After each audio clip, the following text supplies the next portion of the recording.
ल बस्नु बस्नु ल आउनु आउनु बस्नु बस्नु आउनु आउनु बस्नु बस्नु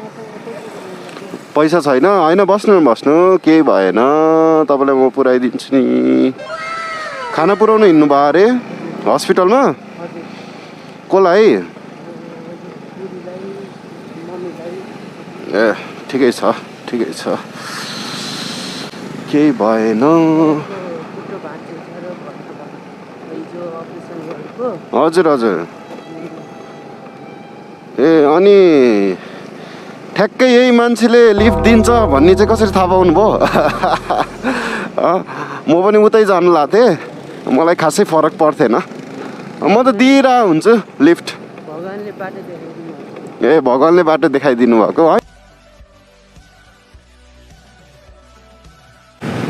अब तपाईँको हातमा मैले यो खानेकुराहरू देखेँ होइन त्यो भएपछि त मलाई केही पनि चाहिएन कि देखिहाल्यो हजुरले खाना पुऱ्याउनु जानु लाउनु भएको भन्नु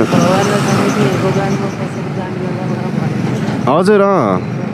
हो र साँच्चीकै ओहो भगवान्ले सुनिदिनु भएछ है ओ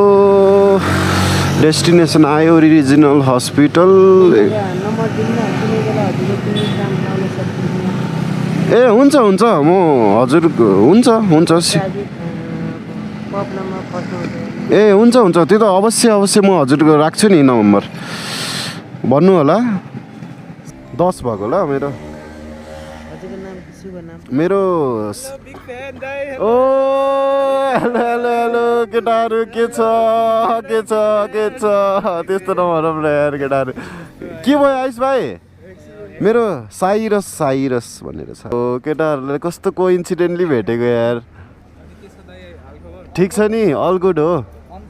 अन छ हेलो हजुर ऋषिराम हुन्छ म राख्छु सेभ गरेर हुन्छ रामसँग जानु होला है ल हस्